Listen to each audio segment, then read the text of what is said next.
Bien, buenas tardes y bienvenidos y bienvenidas a la cuarta conferencia anual de la Asociación de Magistradas Chilenas 2018. Saludamos a la señora ministra encargada de Asuntos de Género y No Discriminación de la Corte Suprema, Andrea Muñoz.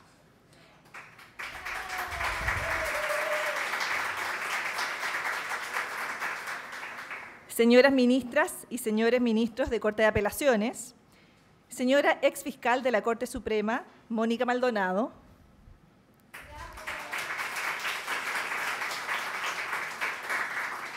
jueces y juezas, invitados, señoras y señores. Les damos las gracias por acompañarnos en estas jornadas que este año llevan por título Más mujeres, paridad en el sistema de justicia. La Asociación de Magistradas Chilenas se funda en Santiago el 25 de octubre del año 2013 por un grupo de juezas y jueces, funcionarias del Poder Judicial, defensoras y fiscalas, quienes fijaron como objetivo principal la promoción y defensa de los derechos de las mujeres, conforme al derecho nacional e internacional, en el marco de un compromiso con la igualdad, la justicia y el Estado de Derecho como pilares de una república democrática.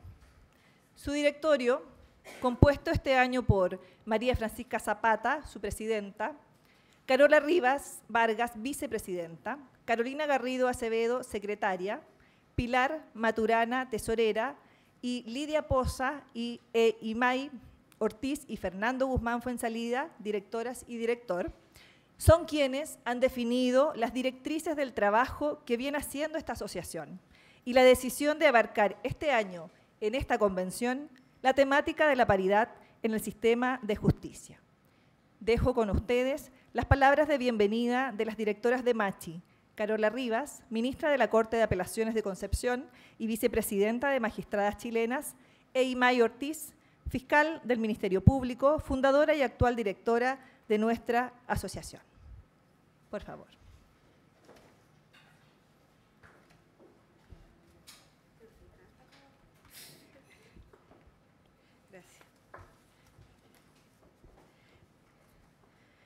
Buenas tardes y bienvenidos todos y todas. Me subo a los vocativos de Carla, no las cansaré con la repetición. Bienvenidas. En nombre del Directorio de Magistradas Chilenas, damos inicio entonces a la cuarta conferencia anual, cuyo tema es Más mujeres, paridad en el sistema de justicia, cuya ejecución es posible gracias a la colaboración de nuestras socias adherentes y precisamente también al patrocinio de la Asociación Regional de Magistrados.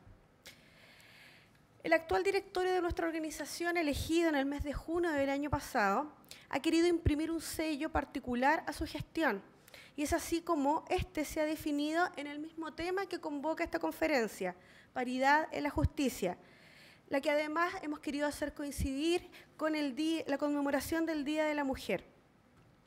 Como sabemos, la brecha de género es la diferencia entre mujeres y hombres en diversos ámbitos donde ellos se desenvuelven, como son los espacios laborales, políticos, sociales, intelectuales, culturales o económicos. En términos concretos, mide las diferencias en los salarios, en los números de líderes, en la participación en los lugares de trabajo, en la educación y en los accesos básicos y superiores de enseñanza, en la salud, en la esperanza de vida. Así también la brecha política da cuenta de la diferencia de cómo hombres y mujeres son representados en las esferas de poder y en aquellas de toma de decisiones. Es así que nuestro trabajo se quiere enfocar en acciones concretas que permitan superar la brecha de género que se manifiesta en el acceso a altos cargos en el sistema global de justicia, que incluye las Cortes de Apelaciones, la Corte Suprema, Fiscalía Nacional, Fiscalías Regionales y Defensorías Regionales. El diagnóstico de perspectiva de género realizado por el Poder Judicial en el año 2015 muestra la urgente necesidad de avanzar en la identificación y superación de las barreras normativas y culturales que impiden a las mujeres integrantes del Poder Judicial gozar en plenitud del derecho a acceder a todas las posiciones disponibles dentro de la organización, especialmente aquellos puestos que están ubicados en la cúspide estructural. Para todos quienes trabajamos en el Poder Judicial es conocido que este se compone en su mayoría por mujeres, y quizás por ello hemos asumido una actitud contemplativa, complaciente o incluso hasta conformista, creyendo que nuestros derechos y aspiraciones están resguardadas solo por una igualdad salarial, que no es más que una igualdad formal por cuanto ha resultado evidente, y en esto es el llamado de atención que hacemos a través de esta conferencia, que el posicionamiento de mujeres evidentemente no se refleja ni en las Cortes de Apelaciones y menos aún en la Corte Suprema. Es así que pese a la existencia de muchas mujeres con posibilidad de competir y de tener una participación proporcional en los altos cargos en el poder, la drástica disminución de su participación dentro de la organización en estos altos cargos evidencia entonces la existencia de barreras invisibles que deben sortear las mujeres trabajadoras con alta cualificación para ascender en sus empresas o en sus trabajos, el denominado techo de cristal, que por invisible, sutil, poco evidente y conocido es el más difícil de combatir. Es necesario, por cierto, identificar cuáles son las deficiencias organizacionales que condicionan esta barrera y a partir de ello instalar un cambio no solo cultural, sino también normativo que permita superar estas limitaciones para el igual desarrollo de las mujeres también en el campo laboral. La próxima vacancia de 8 cargos en la Corte Suprema en los próximos 4 años nos posiciona en un momento histórico para introducir en el proceso de selección y nombramiento la variable de género que permita superar finalmente nuestro techo de cristal. Muchas gracias. Hasta ahí llega el discurso, corto, pero malo.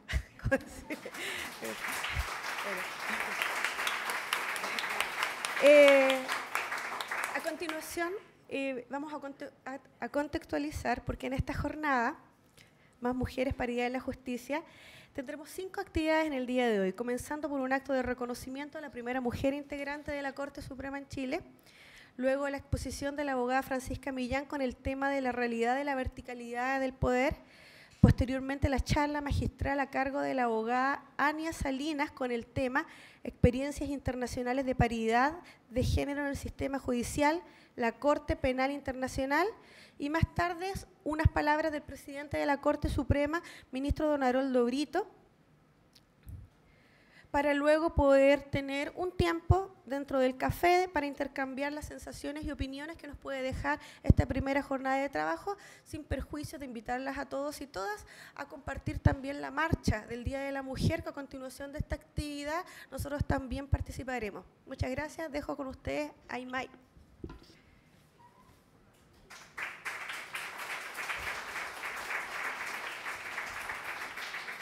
Bueno, la verdad es que me quedé sin palabras porque yo pensé que iba a presentar el programa, entonces no había preparado mucho, pero siempre se ocurre algo. Así que, bueno, primero, aumentar los vocativos, especialmente para mis compañeras fiscalas y fiscal, que esta vez vinimos apatotadas. Así que, bravo por eso.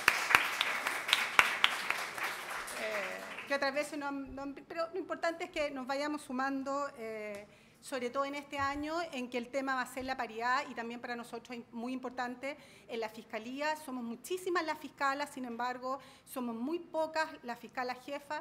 Yo soy fiscal jefa de hace muchos años y soy casi la única. Por lo tanto, yo soy manifestación viva de la discriminación que eso significa, porque significa que no somos vistas. Así que, como lo hice en el discurso del Ministerio Público, llamo a los fiscales regionales a que confíen más en las mujeres y nombren a fiscales jefas mujeres y también en puestos de poder, porque es lo que necesitamos. Bueno, no voy a señalar de nuevo lo que viene en el programa, pero me voy a tomar una licencia, que es volver a comentarles lo que vamos a escuchar ahora, y ese es un gustito que me voy a dar, de pura regalona nomás que soy, para referirme a lo que vamos a escuchar ahora, que yo estoy muy expectante, que es la realidad de la verticalización del Poder Judicial de Francisca Millán Zapata, abogada de la Universidad Católica del Norte, investigadora de Derechos Humanos y Género, princesa y astronauta. ¿Y por qué quiero referirme a eso?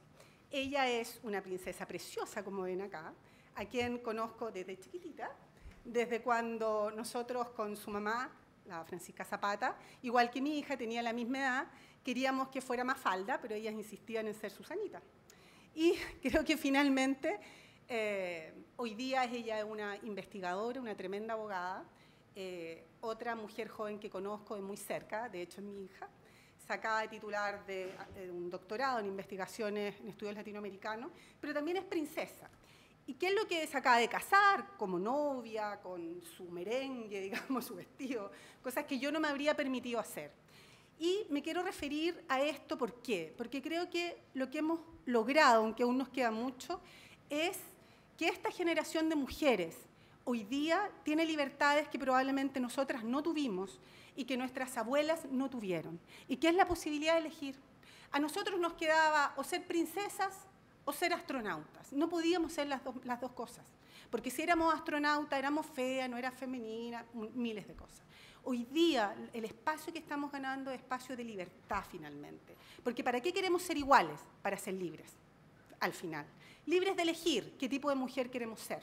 Libre para decidir si queremos ser madre o no queremos ser madre. Si queremos estudiar o no queremos estudiar. Libres para decidir si queremos acceder a posiciones de poder o no queremos hacerlo.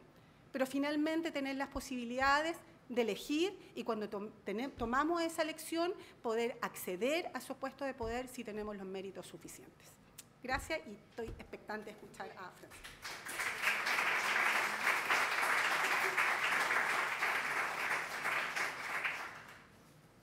Muchas gracias, Carola e Imay.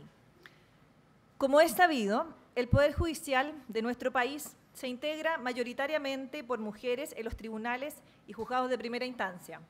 Pero esta situación se invierte y se transforma en minoría cuando revisamos la conformación de los tribunales superiores de justicia. Una vez más, vemos la dificultad que hay para las mujeres en acceder a cargos de poder y decisión.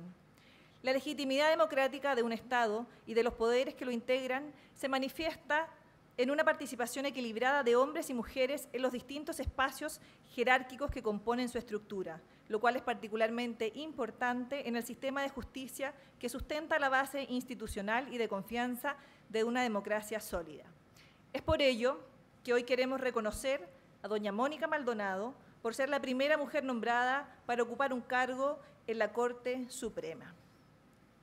En el marco de esta campaña que busca empoderar a las mujeres que participan del Poder Judicial y de todas las instancias de poder de la Administración de Justicia, hemos querido hacer un especial reconocimiento a una mujer valiente, inteligente y decidida que ingresó a la Judicatura el 3 de septiembre del año 1964 y fue nombrada el año 2001 por el Gobierno Democrático de Ricardo Lagos como la primera fiscala de la excelentísima Corte Suprema, iniciando un trabajo notable de visibilización de las dificultades del mundo carcelario que significaron cambios sustanciales desde las políticas públicas. Diciendo con firmeza, no se está llevando a cabo ni el trato que corresponde ni el derecho de los internos al trabajo y a una vida digna. Los encierros que sufren los reclusos no están contemplados en ninguna de las convenciones que Chile ha suscrito. Hoy simbolizamos en ella nuestra admiración por quienes nos han antecedido y han roto el paradigma del estereotipo únicamente masculino en los más altos cargos. Entrega un reconocimiento a un libro, don Fernando Guzmán Fuensalida, juez de garantía y director de Machi. Y sí, tenemos un juez en el directorio y también a varios jueces como miembros de nuestra asociación. Pero buscamos mayor integración masculina, pues el camino que nos hemos propuesto requiere de todos los hombres y mujeres que creen en una sociedad igualitaria y libre para todos sus ciudadanos. Por favor, Fernando, y muchas gracias. Señora Mónica.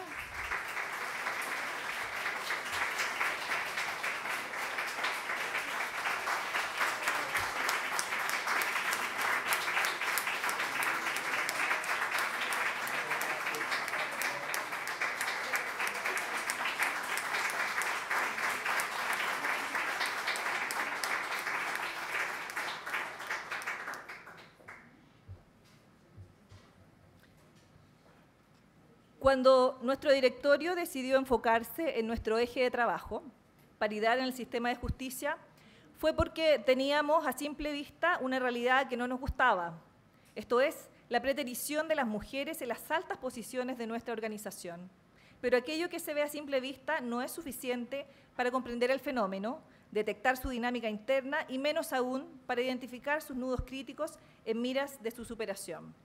No había respuestas coincidentes para las preguntas: ¿por qué hay tan pocas mujeres en la Corte Suprema? ¿Hay reticencia a ponerlas en quina? ¿Hay pocas candidatas? ¿El Ejecutivo no nomina mujeres? Fue así entonces como el directorio se dio cuenta que no bastaban las meras percepciones, sino que se requería investigar en forma seria y metódica. A continuación, conoceremos los resultados de esta investigación que realizó la investigadora de Derechos Humanos y Género, abogada de la Universidad Católica del Norte, doña Francisca Millán Zapata, en su presentación Participación de mujeres en el sistema judicial, la realidad de la verticalización del poder. Francisca, muchas gracias.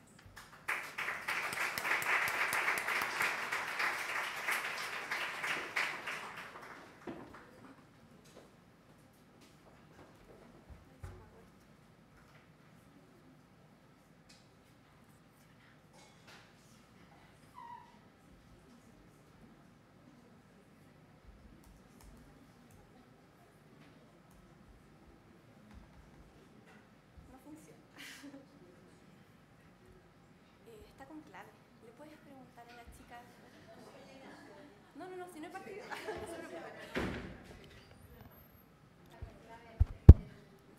El computador. Bueno, está con clave el computador, entonces vamos a esperar que nos vengan a desbloquear. Pero mientras tanto les presento la idea de esta exposición. Como bien lo introducían, se puso con clave.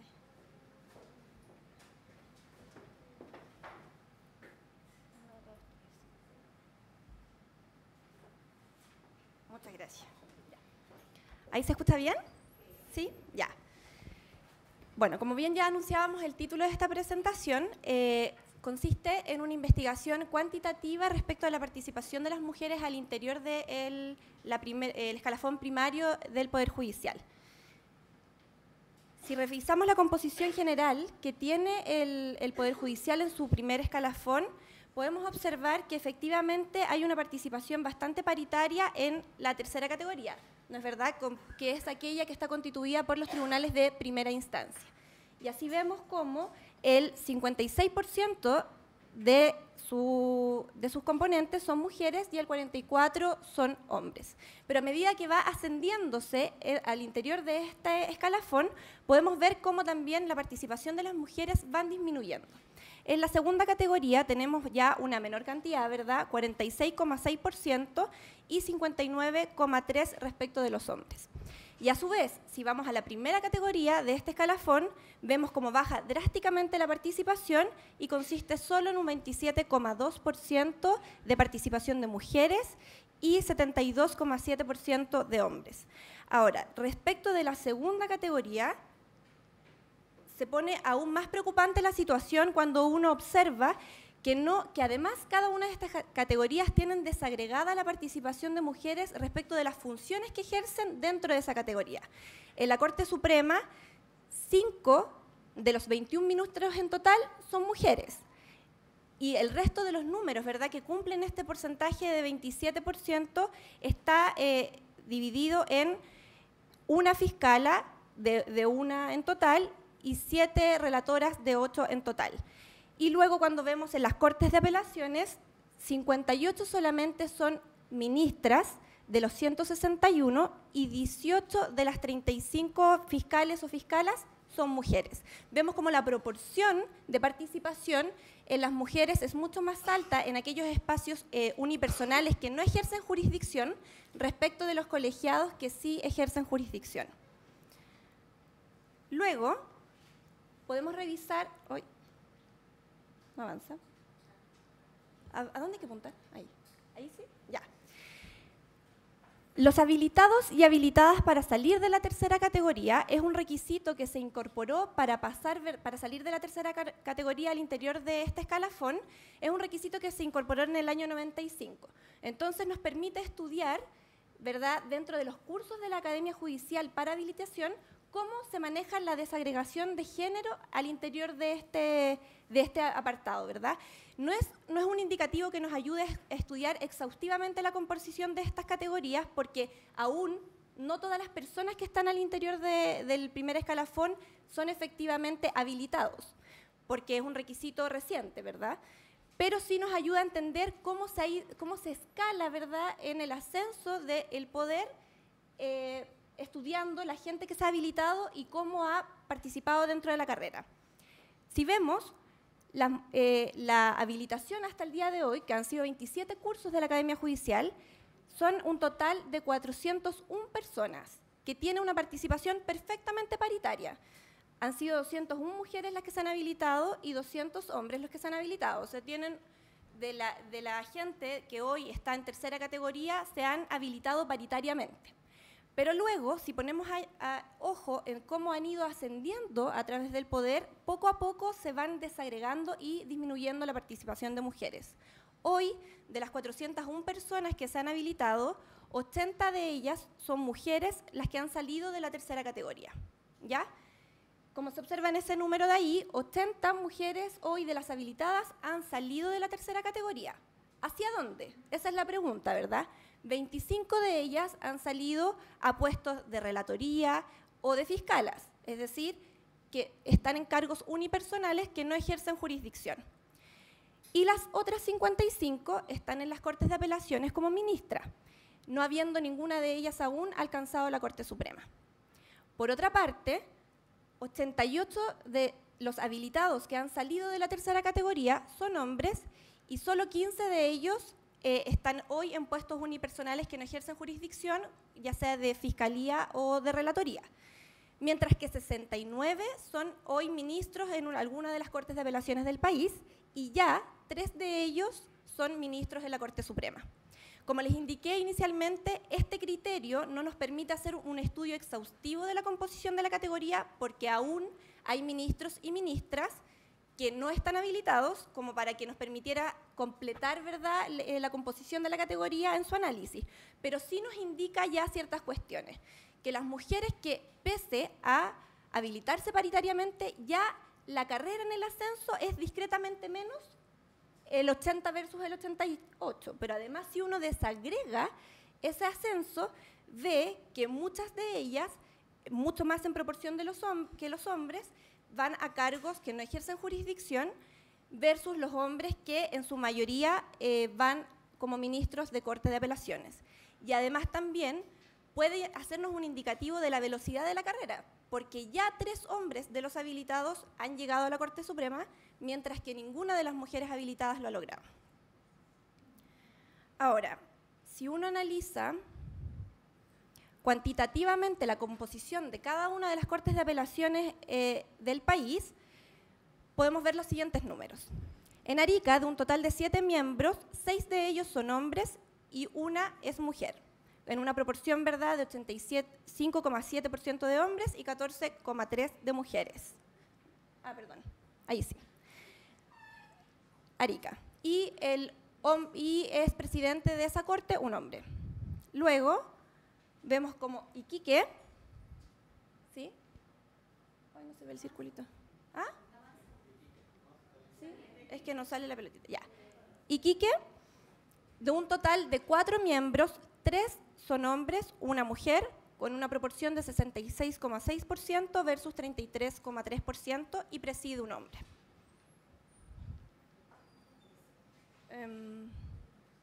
Antofagasta, de un total de 7 miembros, 3 son hombres, 4 mujeres, en proporción de 42,8% y 57,2% y preside una mujer. En Copiapó, con un total de 4 miembros, 3 son hombres y una mujer, con una proporción de 66,6% versus 33,3% y preside un hombre. En La Serena, de un total de 7 miembros, 6 de ellos son hombres, solo una mujer, con una proporción de 85,7% y 14,3% en el caso de las mujeres, y también preside un hombre. En Valparaíso, Valparaíso, de un total de 16 miembros, 9 de ellos son hombres, 7 mujeres, con una proporción del 56,25% y 43,75% de mujeres, y preside una mujer. En Santiago, con un total de 34 miembros, 20 de ellos son hombres, 13 son mujeres, con una proporción de 58,8% y 38,2% de mujeres, y hoy además hay un puesto vacante, y preside por primera vez este año una mujer. En San Miguel, por un total de 19 miembros, hay una proporción de 4 hombres y 13 mujeres. Es una situación muy anómala dentro de la estructura de esta categoría.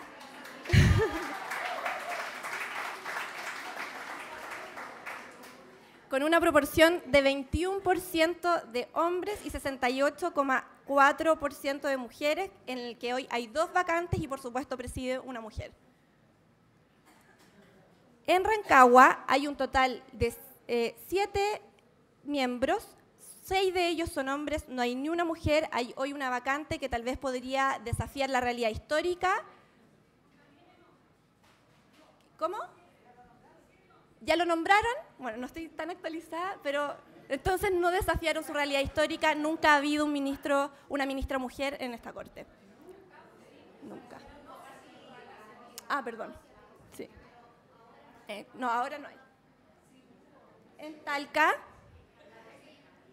Talca también la proporción, esta es la proporción más común. De 7 integrantes, 6 son hombres, una mujer, que es una proporción de 85,7% y 14,3% de mujeres. ¿Este año? Chillán también tiene un total de 4 miembros, de los cuales el 100% de ellos son hombres y preside un hombre, obviamente. Concepción, de un total de 19 miembros, 10 de ellos son hombres, 7 mujeres, con una proporción de 52,6% de hombres, 36,8% de mujeres y, según el registro más actualizado, 2 vacantes. No sé si también se habrá actualizado más que eso. En Temuco, de un total de 7 miembros, 4 de ellos son hombres, 2 mujeres, con una proporción de 57,1% versus 28,5% con una vacante. En Valdivia, es un total de 7 miembros, 3 de ellos hombres, 2 mujeres, en una proporción de 42,8% de hombres, 28,5% de mujeres y 2 vacantes.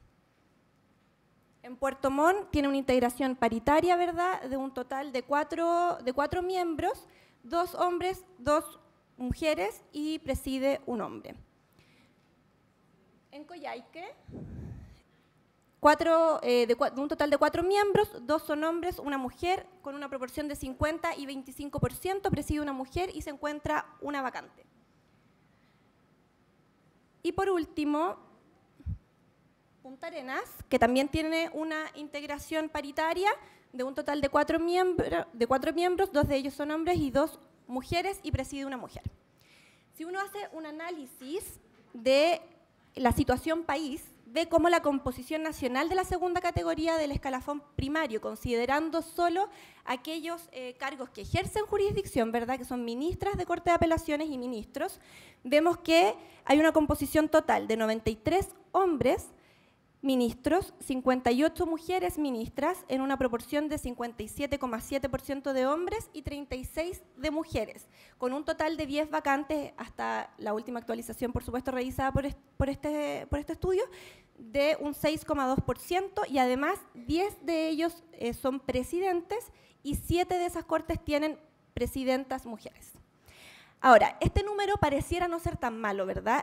Las reglas generales de participación paritaria indican que se espera por lo menos la presencia de 40% de mujeres en los espacios de poder y que por lo menos siendo más de 30% estamos hablando de un número que constituye masa crítica, ¿verdad? O sea, una cantidad que puede en realidad empujar cambios al interior. Pero no son tan buenas noticias en realidad. Cuando uno revisa por región, ve que esa línea que está ahí es el porcentaje total que les acabo de indicar, el 36%. Y las barras, la rosada, por supuesto, muy estereotípicamente, es la compuesta por mujeres y la azul por hombres, y vemos cómo en realidad casi ninguna de esas barreras rosadas llega a la línea del 36%.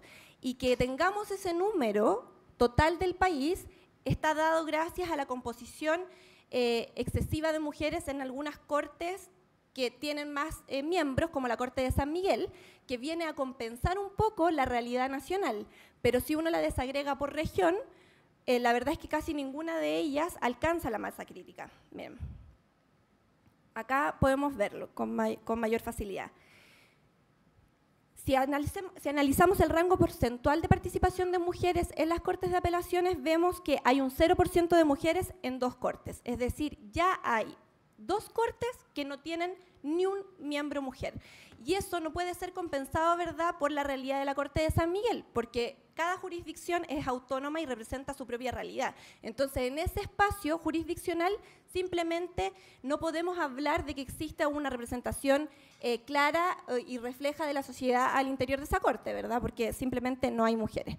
A la vez, 10 de las 17 Cortes de Apelaciones están bajo el 30% de la representación. Es decir, hay 10 Cortes hoy que están compuestas por un número más bajo que el que se espera que constituya masa crítica en la composición de una Corte. Luego, solo 5 de esas 17 Cortes están sobre el 40% de representación, que es a lo cual se le llama ficticiamente la paridad, porque es una construcción política decir que 40% es un número aceptable de paridad si la verdad es que la población es de casi un 50%, incluso en lugares geográficos como Chile hay mayor presencia de mujeres, por lo tanto debiéramos esperar que también fuese en esa proporción en los espacios de poder. Pero aún conformándonos con el 40%, solo 5 de esas cortes lo cumplen.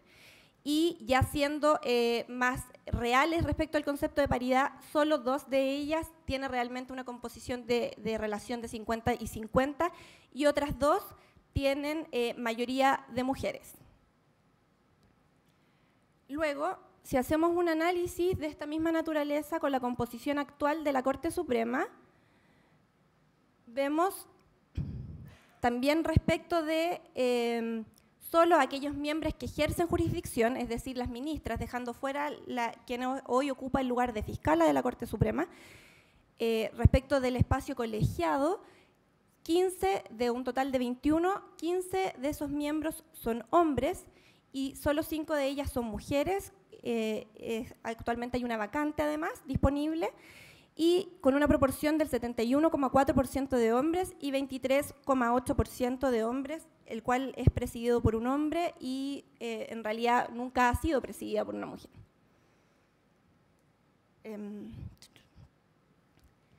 Además, me pasé por eso. Además del análisis actual de la Corte Suprema, hicimos un estudio de los nombramientos que se han realizado en la Corte Suprema a partir del año 2001, ¿verdad? Como bien señalábamos anteriormente, la señora Mónica Maldonado fue la primera en integrar la Corte Suprema, dicha escalafón, la primera categoría, y a su vez la señora María Antonia Morales fue la primera nombrada como ministra de la Corte Suprema, ¿verdad?, como integrando el órgano colegiado. Entonces, desde el nombramiento de doña María Antonieta Morales, hasta la fecha, se han realizado 31 quinas, es decir, 31 nombramientos en total. De esos 31 concursos, solo 22 de ellas, las quinas, han incluido al menos una mujer en su composición y han sido nombradas en total de esas 31, 9 mujeres.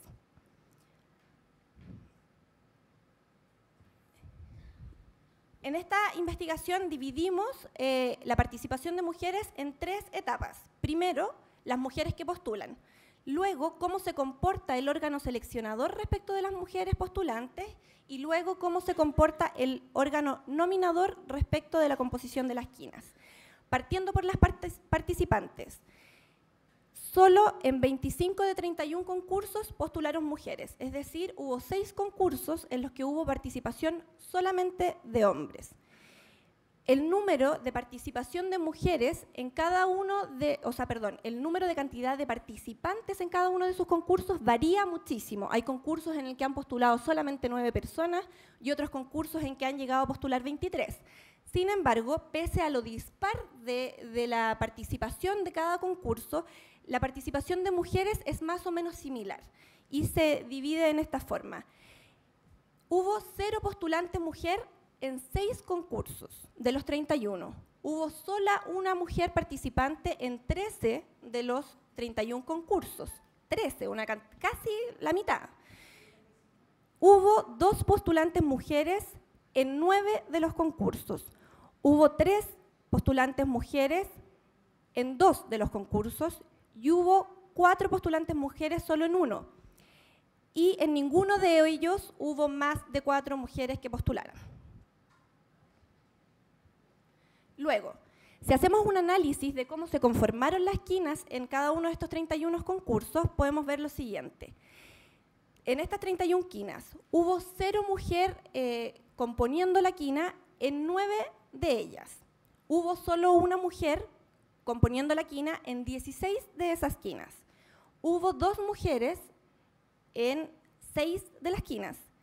Y por supuesto no hubo más de 3 en ninguna de ellas.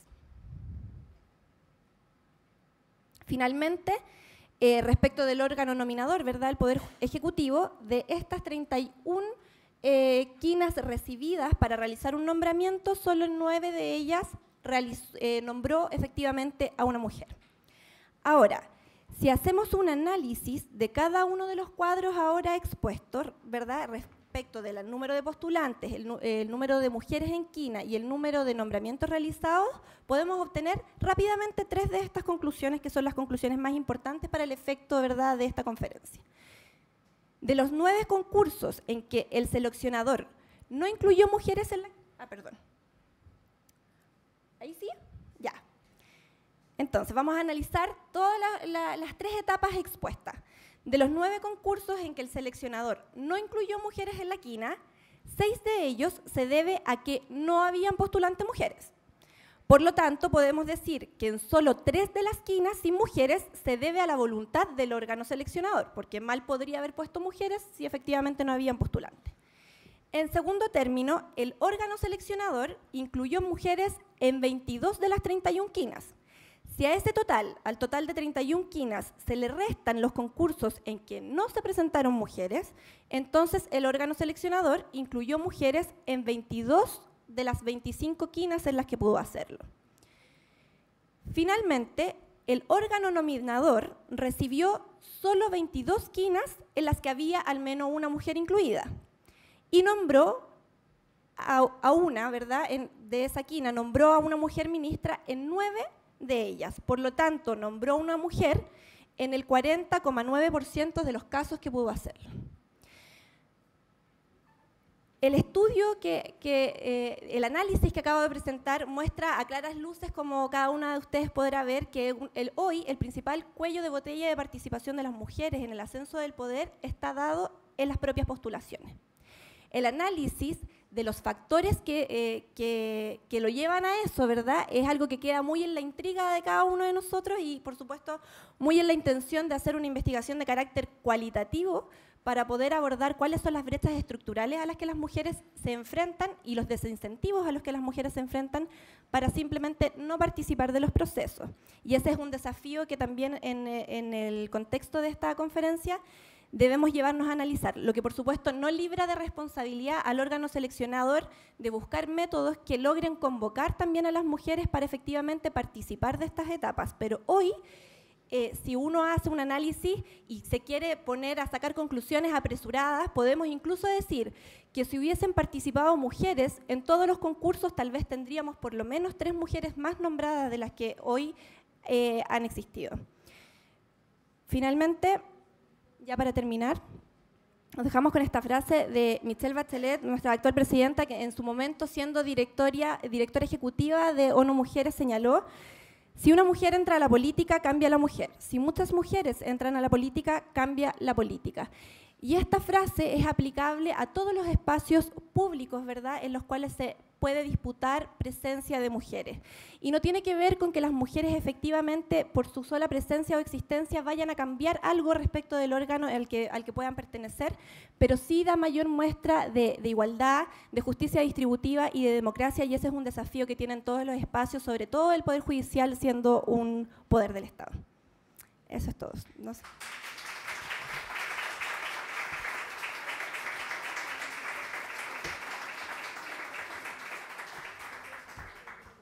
Muchas gracias, Francisca. Asombroso, ¿no? Sí, realmente.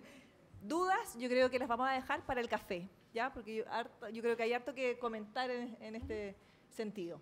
Muchas gracias, Francisca. Bueno, después de esta estupenda presentación que nos ha informado sobre la base de datos del estado del arte, en cuanto a la participación de las mujeres en las altas posiciones de la judicatura, nos ha parecido especialmente interesante instruirnos acerca de otras realidades, otros diseños, otras experiencias organizacionales que hayan sido capaces de superar esta deficiencia.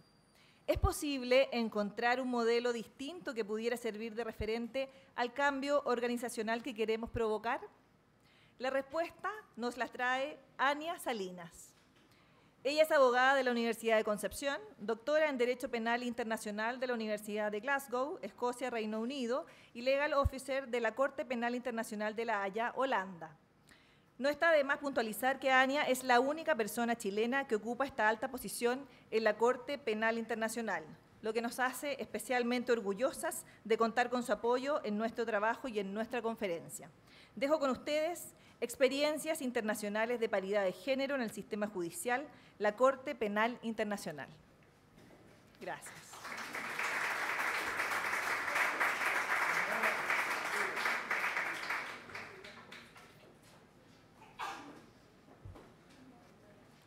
Bueno, buenas tardes. Muchas gracias por invitarme a participar. Distinguidas ministras de la Corte Suprema, distinguidas ministras y ministros de las Cortes de Apelaciones, distinguidas magistradas, distinguidos magistrados, autoridades, excelencias, señoras y señores. En primer lugar, me gustaría agradecer a la Asociación de Magistradas Chilenas, MACHI, por invitarme a participar de este importante evento. Me complace enormemente poder ser parte de este diálogo sobre la necesidad de una mayor integración de las mujeres en los sistemas de justicia. Y qué mejor oportunidad para resaltar la importancia de la participación femenina en la judicatura que el día en el que hombres y mujeres de todos los continentes se unen para promover una mayor intervención de las mujeres en la sociedad en pie de igualdad con los hombres.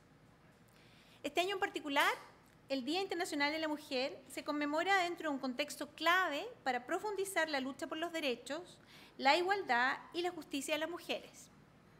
En efecto, durante este último año hemos sido testigos de un movimiento global sin precedentes que ha servido para crear una real conciencia sobre la gravedad e impacto de temas que van desde el acoso sexual y el femicidio hasta la igualdad de remuneración y la representación política de las mujeres. En consecuencia, la ocasión no podía ser más propicia para reflexionar sobre otras áreas en las que es necesario avanzar en la igualdad de género. Entre ellas, la que hoy nos ocupa, la participación de mujeres en el sistema de justicia. En mi intervención, como se indicaba anteriormente, me enfocaré en la situación de las mujeres en la justicia internacional y particularmente en la Corte Penal Internacional, que es donde yo trabajo. Que soy la única mujer, no solo una única mujer en una posición alta, perdón, la única chilena. La única chilena en la Corte Penal, somos 1000 funcionarios en la Corte Penal Internacional, así que, entre paréntesis, sería fantástico tener más compatriotas trabajando en la Corte Penal, así que les recomiendo que postulen, así como tienen que postular a las posiciones altas también acá en las Cortes, traten de ir a las Cortes Internacionales. La Corte Penal Internacional necesita más chilenas y chilenos. Pero bueno, vivimos en un mundo interconectado en el que las decisiones que se toman a nivel global o regional impactan directamente los conflictos, derechos y deberes a nivel local. Los tribunales internacionales deciden sobre temas de paz y seguridad, definen el margen de protección internacional de los derechos fundamentales y determinan las sanciones a imponer a los responsables de los crímenes que afectan a la comunidad internacional en su conjunto. Las obligaciones que imponen tales tribunales no solo tienen fuerza obligatoria para los estados, sino que también para grupos e individuos en general. La participación de mujeres en estos espacios es necesaria, ya que éstas cumplen un rol diferente y crucial en la prevención y resolución de conflictos y en el mantenimiento de la paz. La participación y representación paritaria de mujeres en los procesos de toma de decisiones tiene un impacto directo en la sustentabilidad y éxito del proceso de preservación de paz. Lamentablemente, las mujeres están representadas de manera muy limitada en aquellas instituciones que, en definitiva, determinan el curso de nuestras vidas y el panorama para las generaciones futuras.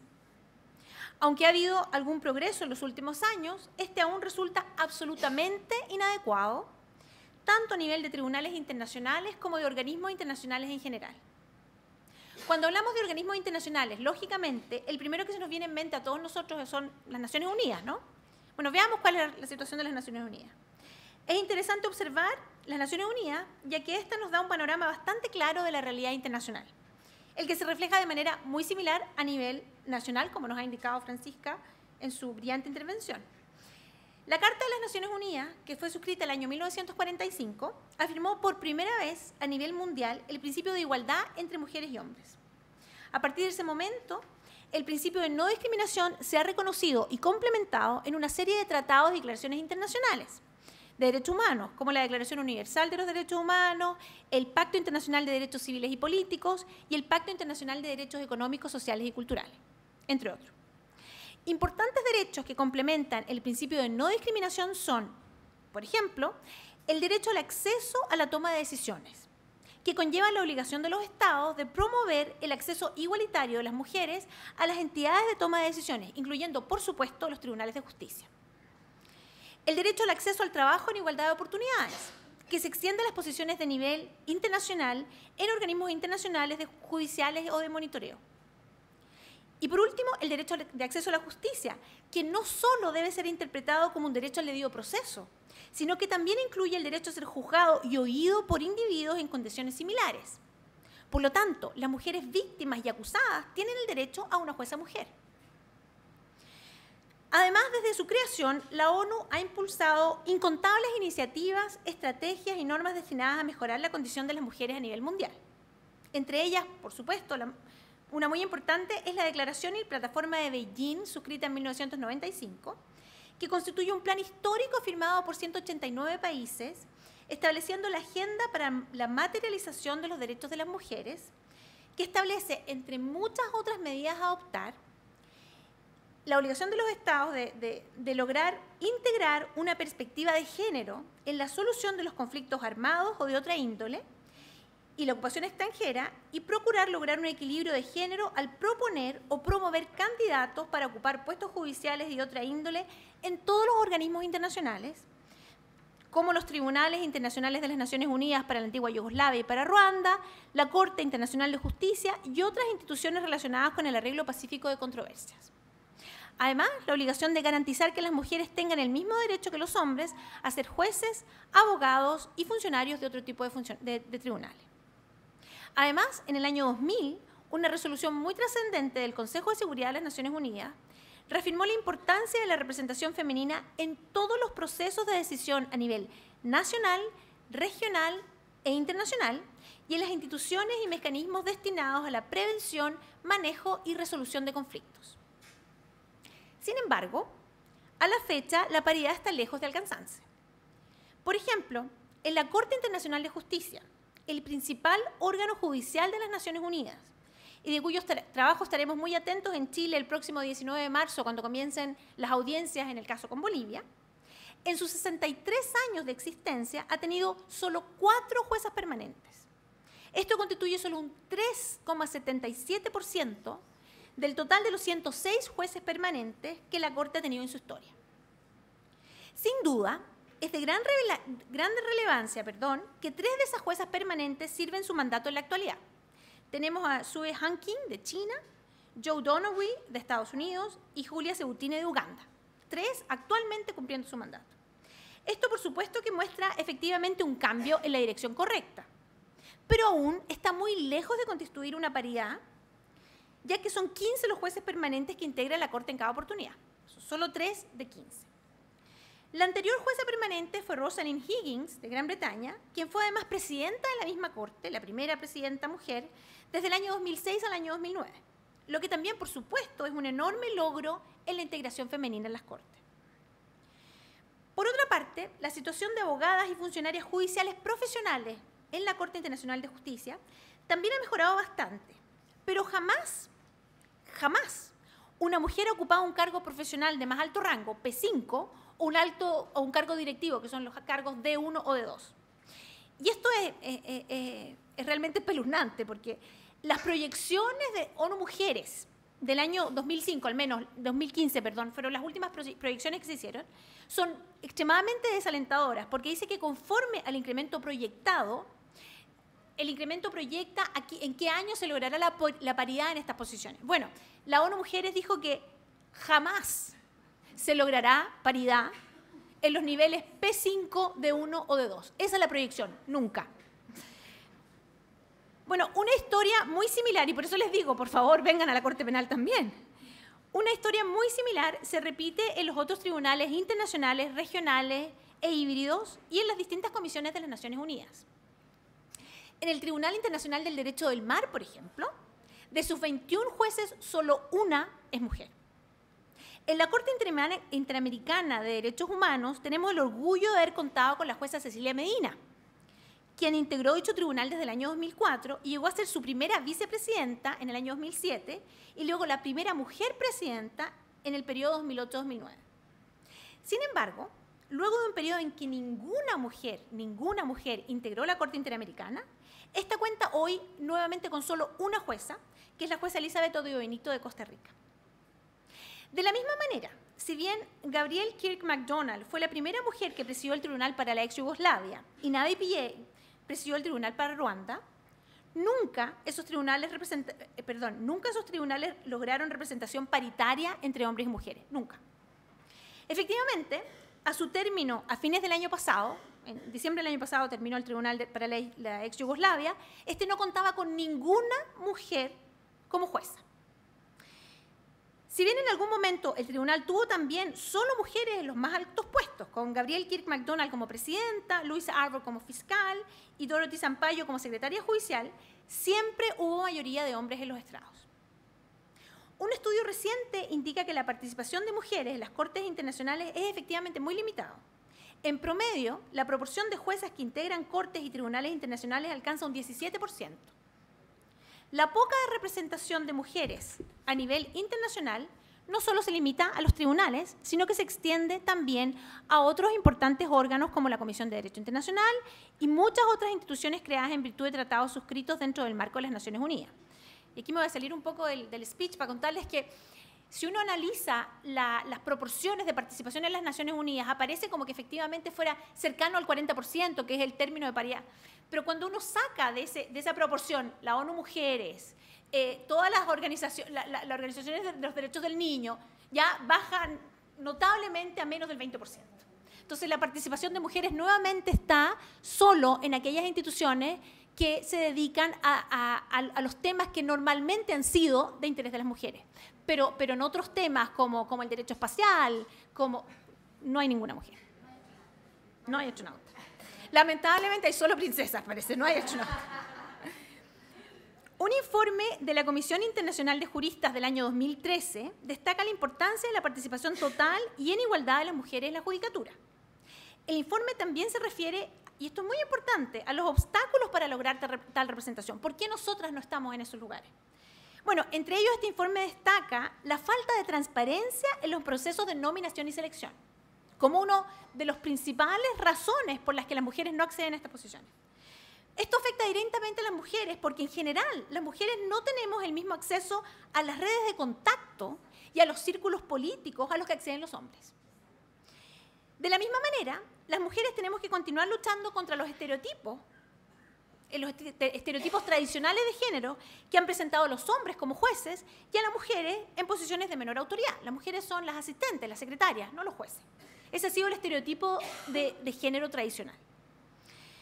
En este punto es necesario tener presente que el artículo 8 de la Convención para la Eliminación de todas formas de discriminación en contra de la mujer, del que Chile es parte, por cierto, establece el derecho de las mujeres a representar a sus gobiernos a nivel internacional, en términos de igualdad con los hombres y sin discriminación, y a participar en el trabajo de las organizaciones internacionales.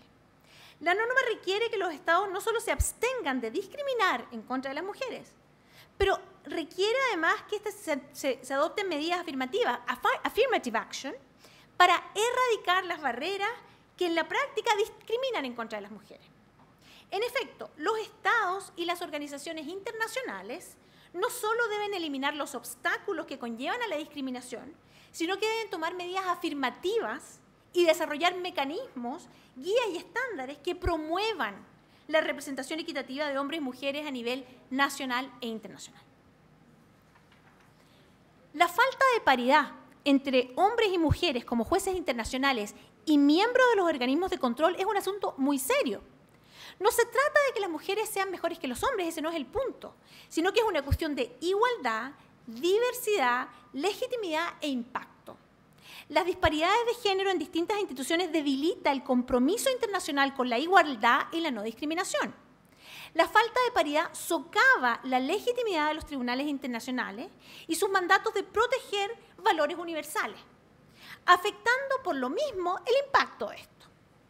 Efectivamente, cuando solo una limitada parte de la población crea, desarrolla e implementa las reglas que son aplicables a todos los seres humanos, la legitimidad de tales decisiones y políticas, y por cierto, de las instituciones mismas, puede ser puesta en duda.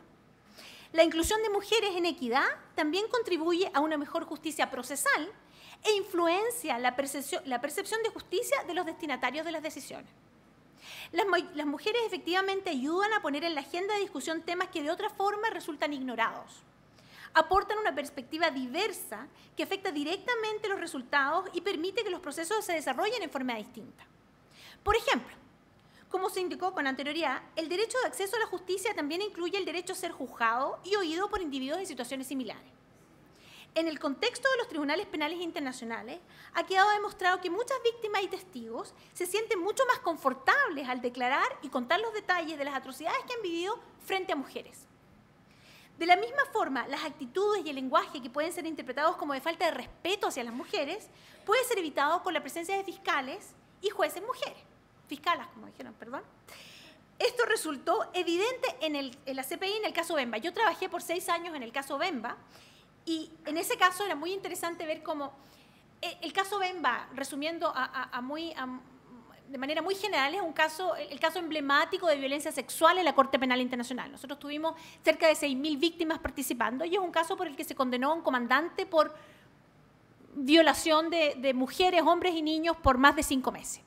Prácticamente toda la evidencia que nosotros recibimos fue de violencia sexual. Esa sala, la sala del caso Bemba, y estoy aquí adelantándome a algo que les voy a contar después, estaba compuesta solo por mujeres, 3 juezas. La jueza Silvia Steiner, que era la jueza con la que yo trabajaba directamente de Brasil, la jueza Kuniko Saki de Japón y la jueza Joyce Alosh de Kenia. Una latinoamericana, una africana y una asiática.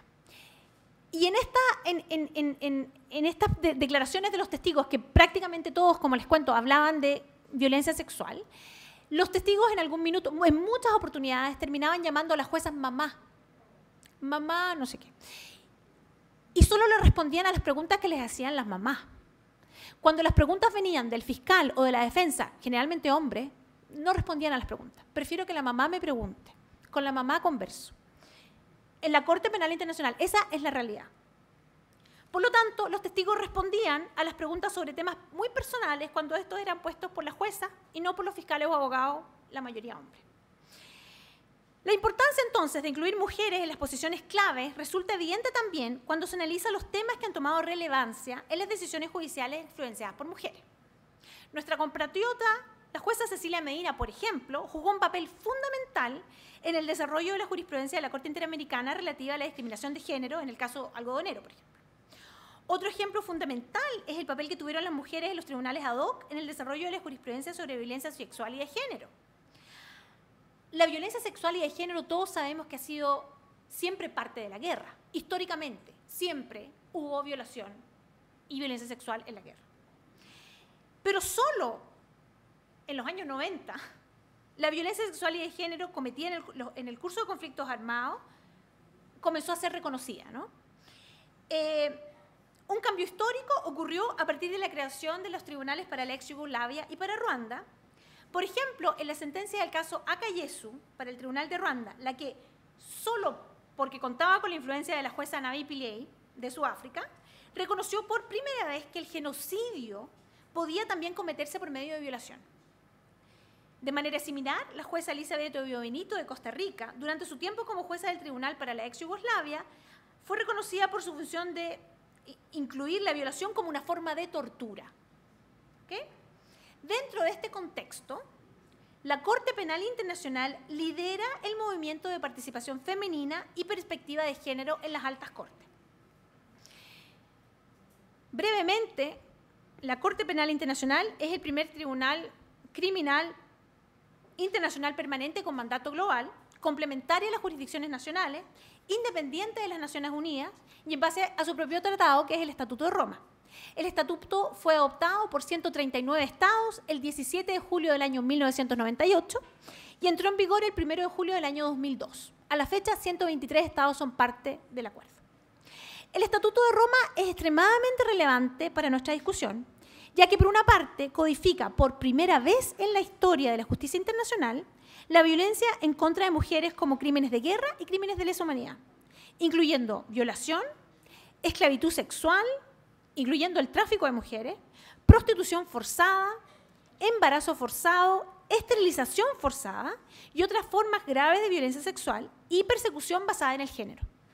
Además, el estatuto y las reglas de procedimiento y prueba establecen resguardos para las víctimas y testigos, particularmente aquellos que han sufrido violencia sexual o de género, protegiéndolos en contra de ataques dañinos o intrusivos en la sexualidad o credibilidad. Por ejemplo, nosotros no podemos imponer la norma de corroboración para los testigos de violencia sexual.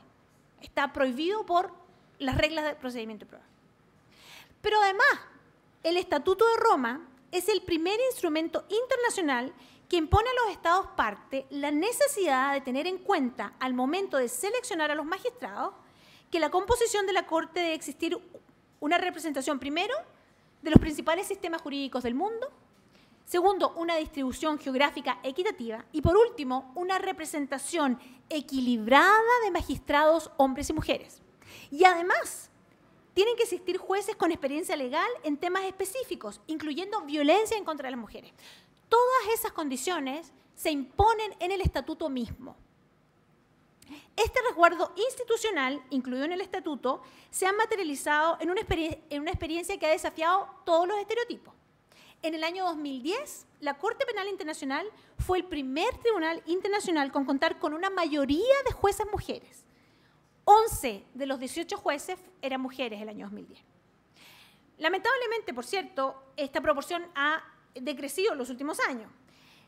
Hoy en día, y como resultado de las elecciones que se llevaron a cabo a fines del 2017, los jueces juran mañana, de hecho, yo me voy a perder el juramento de los jueces, a partir de mañana la Corte contará con solo 6 mujeres dentro de los 18 jueces, solo un 33%, ¿no? Pero cabe destacar que desde marzo del año 2015 y hasta el domingo, porque el domingo son las elecciones de la presidencia de la Corte, como les digo, mañana juran los jueces, el domingo son las elecciones de la presidencia, pero desde el año 2015 hasta el domingo, la Corte cuenta con una presidencia integrada totalmente por mujeres, con la jueza Silvia Fernández de Gurmendi de Argentina como su presidenta, la jueza Joyce Aloch de Kenia como su primera vicepresidenta y la jueza Kuniko Saki de Japón como su segunda vicepresidenta. Además, la fiscal de la Corte Penal Internacional es también una mujer, Fatou Bensouda de Gambia. Como se puede apreciar entonces, no existe solo una mayoría femenina en los cargos ante la Corte, sino que además la representación geográfica marca un cambio radical a la tendencia de contar casi exclusivamente con jueces y fiscales europeos o norteamericanos, que fue la tendencia histórica hasta la Corte Penal Internacional. América Latina, Asia y África no solo están representadas por mujeres, sino que éstas están al tope de la estructura.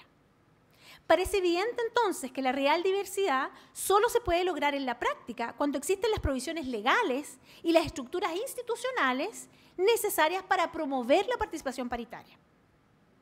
La situación de abogadas y funcionarias judiciales profesionales también es considerablemente mejor ante la Corte Penal Internacional.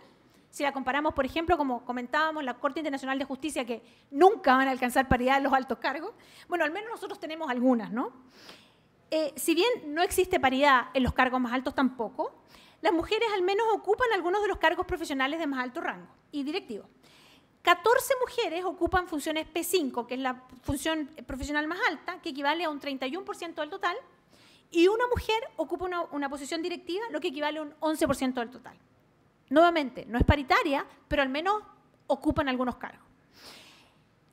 En la experiencia de la Corte Penal Internacional, bueno, ¿qué es lo que han hecho las mujeres en la Corte Penal Internacional? Veamos un poco de historia de los casos, de qué manera se ha demostrado la relevancia de la participación femenina. Nuevamente la jueza Alicia de Todio Benito, la hemos nombrado un par de veces porque bueno, ella fue muy importante en el Tribunal para la Ex Yugoslavia, es hoy en día la única jueza mujer en la Corte Interamericana, pero también pasó por la Corte Penal Internacional y yo tuve también el honor de trabajar muy cerca de ella.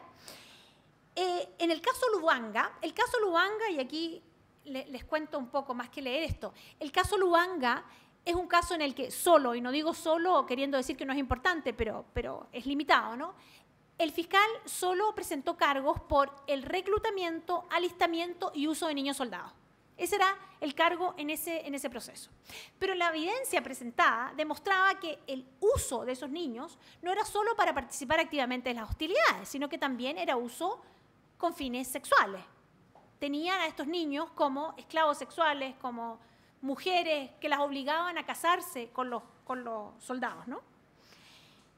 Por lo tanto, la prueba demostraba que muchos de estos niños eran también usados como violencia sexual, con fines de violencia sexual y violación.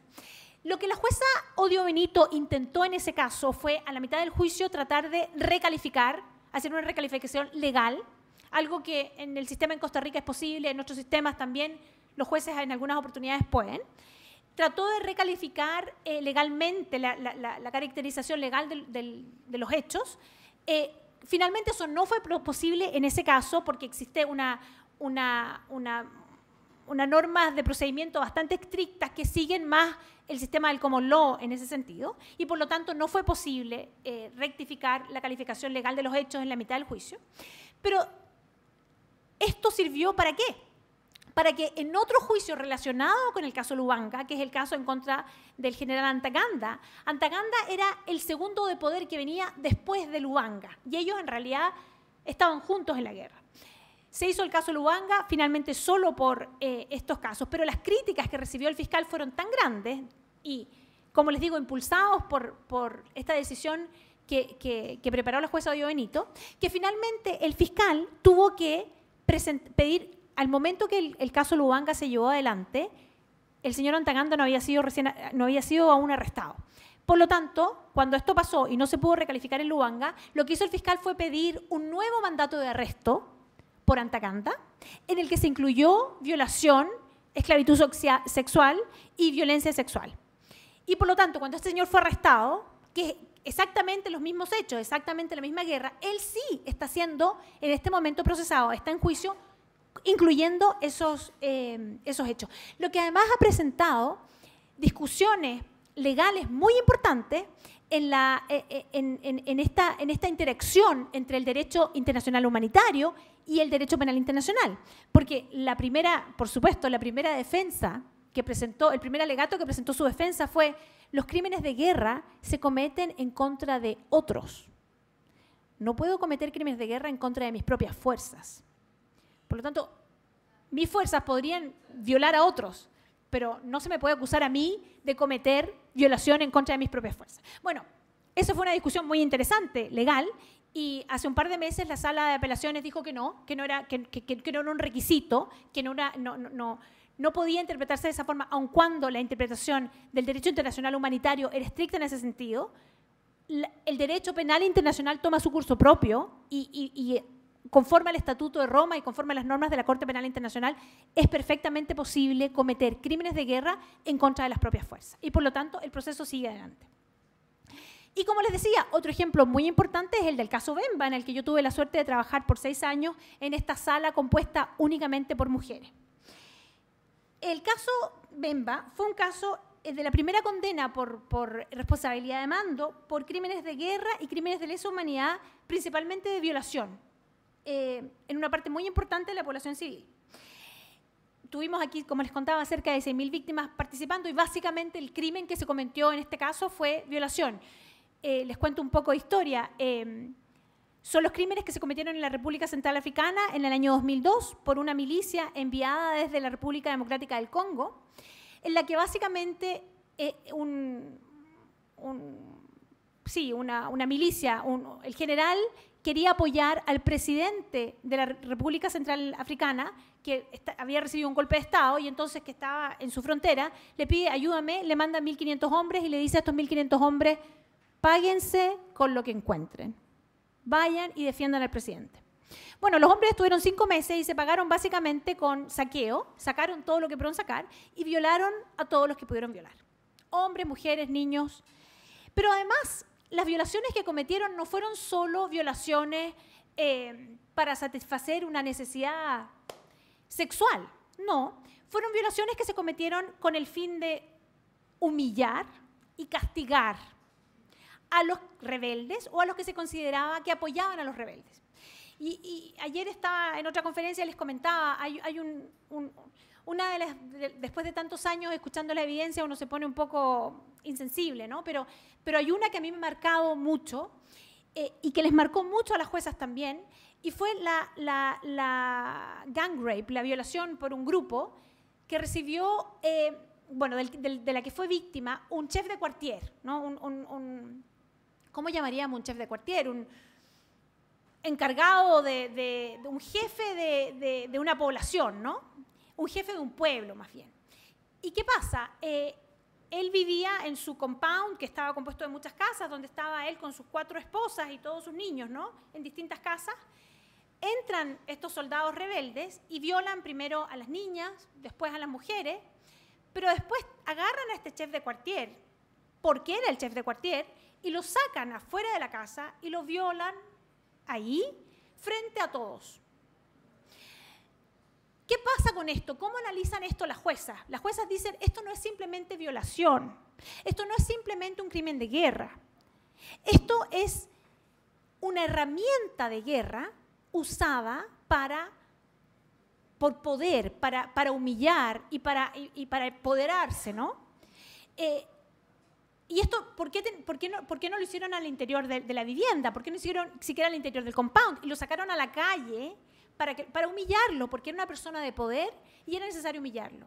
Bueno, entonces, la perspectiva de género, ¿qué hicieron estas 3, con la misma evidencia, qué hicieron estas 3 juezas? Estas 3 juezas consideraron que, precisamente para los propósitos de imponer sentencia, que efectivamente las violaciones que se cometieron no eran simplemente violaciones, no eran simplemente crímenes de guerra y crímenes de lesa humanidad, pero eran una herramienta de guerra. Y además, como les digo, las mujeres, esta sala compuesta solo de mujeres, no solo destacaron el hecho de que se habían violado mujeres, la perspectiva de género no significa necesariamente solo destacar lo que le pasa a las mujeres. Estas mujeres consideraron que lo que se había cometido en contra de este hombre era también muy grave. Y es importante tenerlo en cuenta porque, como les comentaba, históricamente las violaciones no eran consideradas como crímenes, no se analizaban. Pero no solo eso, sino que además la violación de hombres no se consideró originalmente como violación. Normalmente cuando se analizaban simplemente como violencia sexual, porque la violación implicaba un hombre y una mujer. Entonces, claro, para ellas era muy importante, en el estatuto es distinto, ¿no? Pero para estas juezas era muy importante destacar que se violaba no solo a mujeres, también podían ser víctimas de crímenes atroces los hombres. Y eso es el aporte que yo considero fue dado por esta sala compuesta solo de mujeres. Pero bueno, para terminar, recordemos entonces que los derechos de las mujeres son fundamentales para el bienestar de la sociedad y de la comunidad internacional en su conjunto. Y para esta y las futuras generaciones, y por eso es que el día de hoy es muy importante para todos nosotros, sin importar el sexo. El ejemplo de la CPI nos demuestra que es posible construir instituciones efectivas, eficaces y eficientes en las que la paridad de género y la sensibilidad con los temas que se relacionan con el rol de la mujer en la sociedad es un requisito de su constitución. Vivimos entonces en un momento en el que el movimiento global para poner fin a la violencia en contra de las mujeres es más fuerte que nunca. Por ello, si bien se ha logrado un proceso muy significativo en términos de posición de las mujeres en la sociedad, debemos seguir trabajando en conjunto para alcanzar igualdad y sensibilidad de género a nivel nacional, regional e internacional. Muchas gracias por su atención.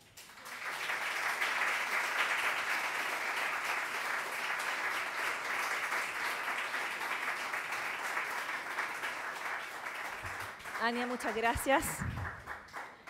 Realmente interesante lo que nos has señalado. Quisiéramos seguir incluso escuchándote.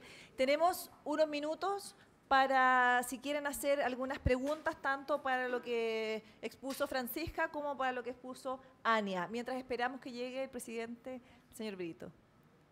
¿Hay alguien que desee hacer una pregunta? Aprovechen.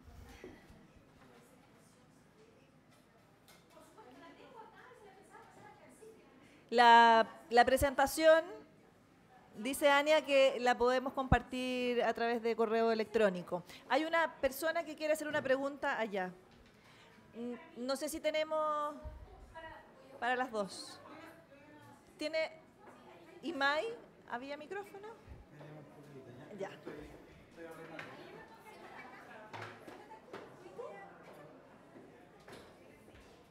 Van a buscar un micrófono. Danos un segundo, por favor. Muchas gracias, señor. Ahora, si hablas fuerte, a lo mejor te escuchamos.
Bueno, esa es la pregunta, yo creo, dentro de este contexto.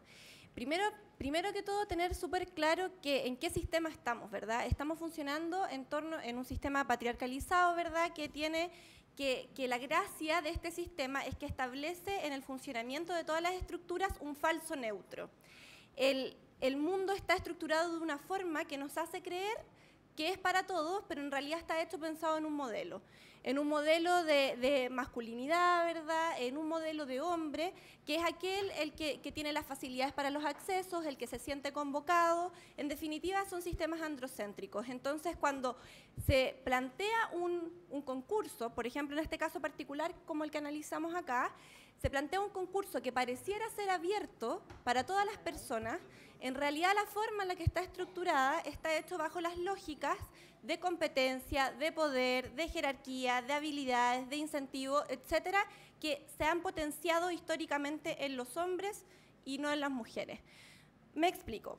Para ser ilustrativo, por ejemplo, si uno le consulta, así como muy a la pasada, a algunas ministras, bueno, ¿y usted por qué? Porque dato muy interesante es que hoy, de las 58 ministras de la Corte de Apelaciones que están hoy en el ejercicio, 57 de ellas cumplen con los requisitos para postular en los concursos.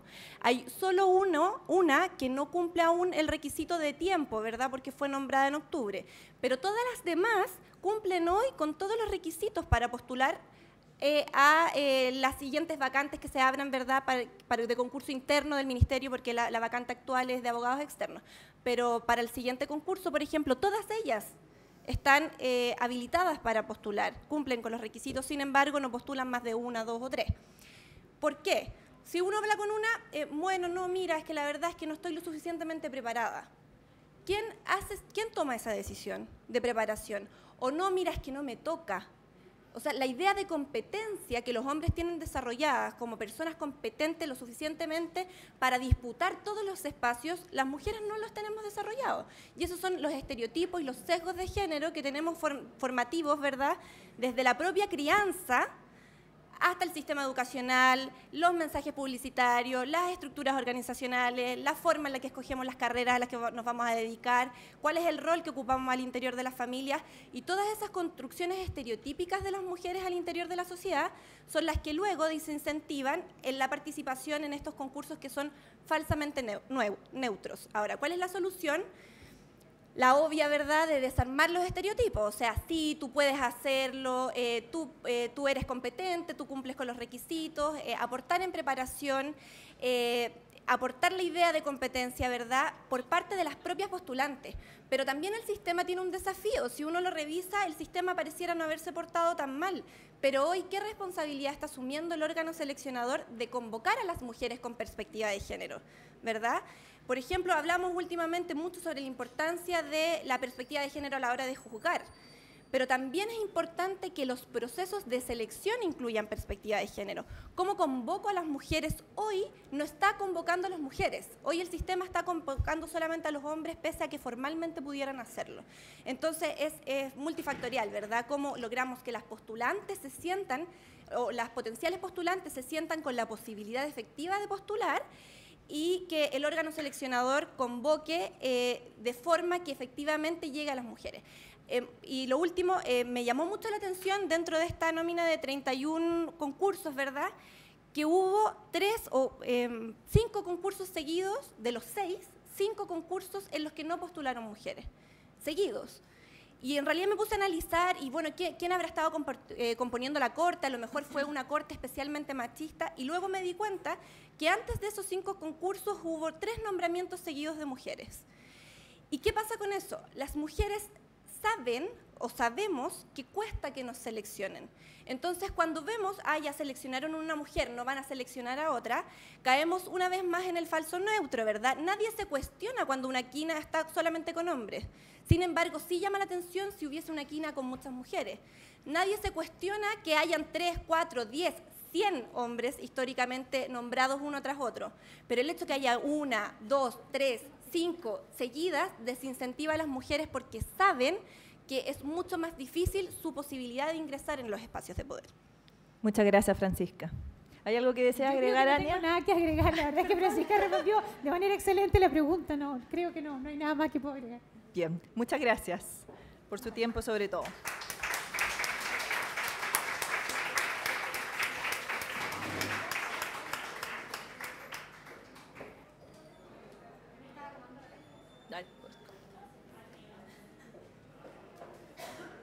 Vamos a esperar un momento porque hay una sección de fotografías afuera con el presidente de la Corte Suprema que ya entra en un segundo.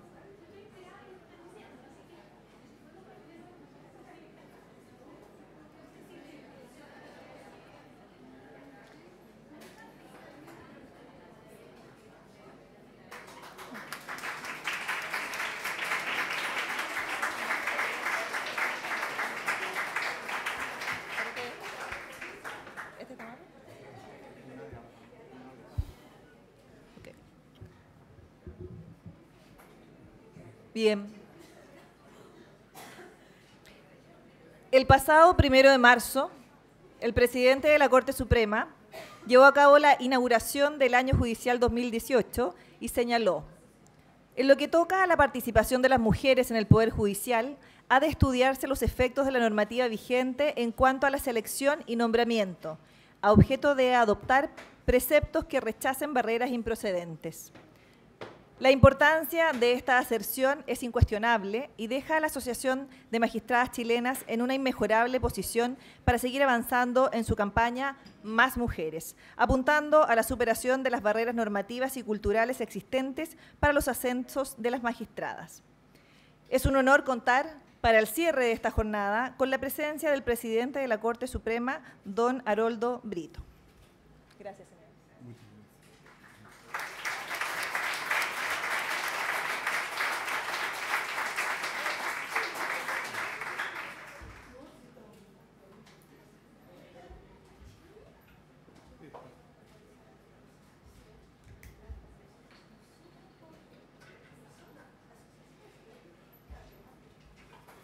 Bueno, un gusto. es muy rara la sensación de venir de visita al instituto, pero la verdad las cosas que de algún modo es así. En fin. Bueno, yo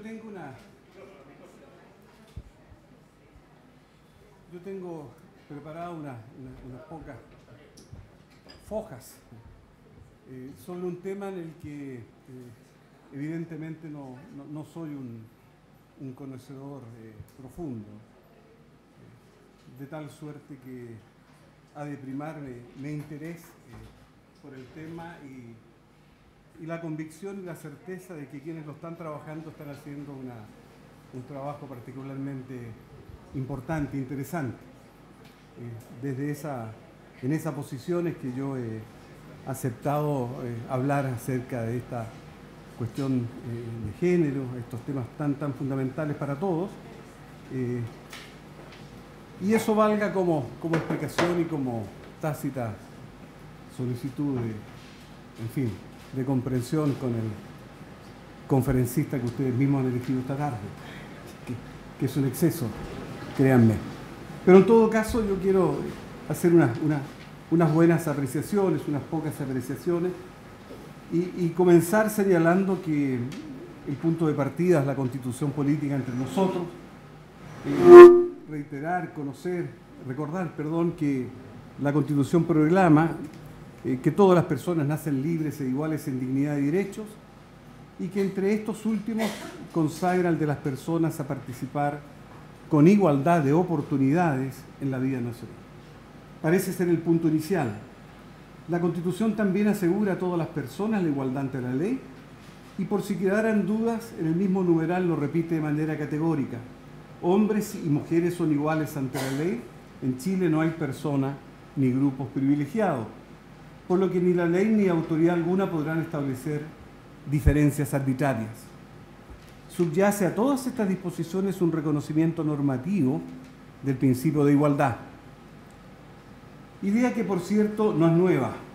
La Declaración de Derechos del Hombre y del Ciudadano de 1789 también la consagró, estableciendo expresamente que los hombres nacen y permanecen libres e iguales en derecho. Pero es también sabido que bajo la expresión hombre, por mucho que artificialmente se argumentara lo contrario, no estaban incluidas las mujeres. En efecto, las mujeres han estado históricamente excluidas de los principales ámbitos de la vida económica, social, cultural y particularmente de la pública y política. Y donde han sido incluidas, el tratamiento, si bien es formalmente igualitario, no ha sido siempre del todo equitativo. En la actualidad, tanto en Chile como en el mundo, aún es posible, desgraciadamente, constatar que no obstante el reconocimiento constitucional de la igualdad entre hombres y mujeres en los hechos y acaso también en algunas áreas del derecho, las brechas de género aún persisten. La participación política de las mujeres es escasa. Conocemos los esfuerzos por facilitar la participación de las mujeres en política, en la postulación a los cargos públicos. No obstante, sigue siendo uno de los mayores problemas de legitimación que deben sortear las democracias actuales. Lo que se suma a otros obstáculos que aún impiden acabar con los desequilibrios de poder en los que se asientan la inequidad y la discriminación. Es precisamente en este contexto donde cobra relevancia el concepto de paridad, el cual se refiere a la proporcionalidad representativa entre hombres y mujeres. El movimiento por la paridad busca que la presencia de las mujeres aumente en aquellos sectores políticos y o estatales en los que se encuentran subrepresentadas. En lo que respecta al Poder Judicial, nuestra preocupación próxima e inmediata, a pesar de ser muchas las mujeres que desempeñan labores en nuestra institución, su distribución al interior de la judicatura está lejos de ser uniforme, dándose la situación de que la mayoría de ellas cumple sus labores en los tribunales de instancia, siendo aún muy pocas las que acceden a los cargos superiores. Así, desglosando la distribución por sexo de los jueces y juezas de tribunales de primera instancia, veremos que entre el año 2005 y 2016 ha existido un comportamiento de distribución constante, lo que se ha traducido en que durante el periodo analizado el 60% han sido juezas mujeres, mientras que el 40% han sido jueces hombres. Por el contrario, en las instancias superiores de la judicatura, la situación cambia, o más bien se invierte, pues de un total de 138 ministros y ministras de Cortes de Apelaciones, el año 2016, el 59% de los ministros de Cortes de Apelaciones fueron hombres, mientras que el 41% fueron mujeres. En lo que respecta a la evolución de la distribución por sexo desde el 2005 al 2016, se observa que ha existido un ligero aumento del porcentaje de mujeres, mientras en las Cortes de Apelaciones durante el periodo se ha mantenido constante en los últimos años. En la Corte Suprema la situación es más evidente, pues desde el 2005 al 2016 se observa que ha habido un aumento considerable del porcentaje de mujeres ministras, cuyo porcentaje en 2005 representaba el 5%, alcanzando un 26% el año 2016. Pero claro que todos sabemos ya que esto no es una cuestión de porcentajes ni de números, es una situación completamente distinta, que precisamente en fin, no hace necesariamente cambiar la situación. ¿Cómo podemos entender esta disparidad? ¿Por qué para las mujeres es difícil acceder a cargos públicos y aún más avanzar hacia puestos de alta jerarquía? En las sociedades modernas la división del trabajo confinó a la mujer al espacio reproductivo, liberando al hombre para los negocios del mundo. Así la mujer quedó relegada al espacio privado, doméstico y de cuidado, a diferencia del hombre cuyo espacio se constituyó en el público. La división del espacio conllevó la valorización y jerarquización de los mismos, devaluándose abruptamente el espacio doméstico y por ende las acciones y al sujeto que ocupa dicho espacio, considerándosele desprovisto de politicidad, valor universal e interés general. Esta división, que limita la participación de la mujer en las organizaciones políticas e instituciones del Estado, solo puede ser entendido y superado a través de un enfoque de género. Al incluir al género como un mecanismo de análisis, es posible no solo dar cuenta de las situaciones de represión que viven las mujeres en nuestra sociedad, sino que también nos permite generar propuestas de transformación de nuestra realidad. En este contexto se vuelve fundamental el empoderamiento. Ello significa para la persona adquirir el control de su vida, definir su propia agenda y lograr la habilidad de hacer cosas que reafirmen su identidad emancipada y emancipadora. De manera que, como recordara la Presidenta de la República en su presentación del Ministerio de la Mujer y la Equidad de Género, el empoderamiento permite pasar de un reconocimiento formal del derecho a sentarse en la mesa a uno más relevante, el derecho a diseñar cómo debe ser la mesa. De lo que se trata, en definitiva, es de aprovechar al máximo las oportunidades sin o a pesar de las limitaciones estructurales o impuestas por el Estado, pudiendo acceder y participar efectivamente en los procesos tangibles e intangibles de toma de decisiones. Y esto no porque la igualdad entre hombres y mujeres constituya una aspiración social o un hecho a ser alcanzado, sino porque la igualdad que reconoce y asegura nuestra Constitución política es una norma jurídica que como tal obliga a toda persona, institución o grupo. Entenderla de este modo fuerza a considerarla no como aserción, sino como prescripción, no en términos de ser, sino en términos de deber ser. Así, desde esta perspectiva, la igualdad como norma jurídica se vuelve un criterio de valoración para determinar y corregir discriminaciones fundadas en la diferencia de sexo y a la vez un fundamento normativo para la adopción de distintas acciones positivas encaminadas a evidenciar, a poner de manifiesto y proteger estas diferencias, emparejando el terreno de las oportunidades para que todos, hombres y mujeres, podamos desarrollarnos plenamente con una efectiva igualdad de oportunidades. A esto apunta la paridad y el empoderamiento. Son herramientas correctivas. Por ello no se trata de privilegiar un género por sobre el otro, sino por el contrario, de respetarlos a ambos, reconociendo, tutelando y garantizando las diferencias que particularizan las mujeres, para así impedir que éstas se conviertan en factores de desigualdad.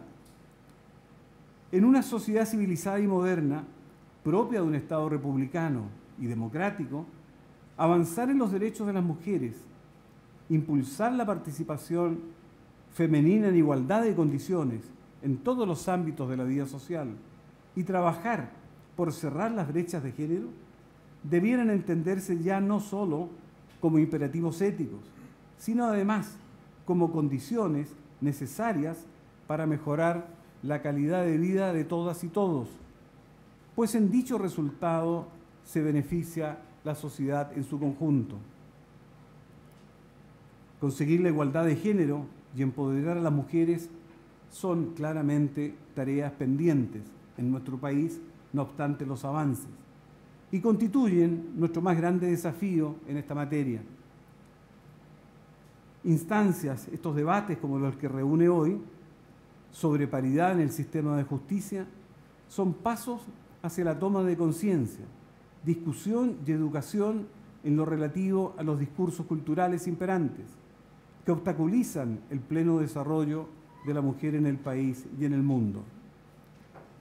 Sin lugar a dudas, la justicia chilena necesita más mujeres que alcancen puestos relevantes y ejerzan un liderazgo femenino, liderazgo teñido por la experiencia de ser parte de los grupos olvidados, conocimiento tan importante para nuestra institución, experiencia esencial que nos permitirá mejorar nuestra manera de impartir justicia y de relacionarnos entre nosotros y con los miembros de nuestro país. Muchas gracias.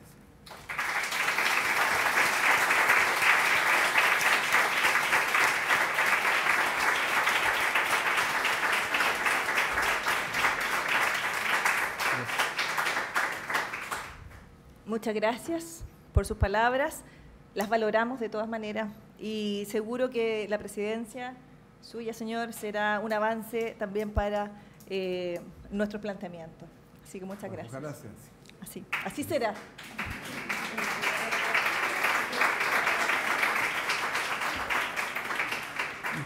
Señores y señoras, muchas gracias por la atención que han tenido en esta jornada. Hemos terminado el día de hoy, pero antes de que se vayan tengo 3 invitaciones que hacer. La primera es seguir mañana acompañándonos desde las 9 de la mañana en este mismo instituto. La segunda es a quedarse a compartir un café acá afuera en el hall.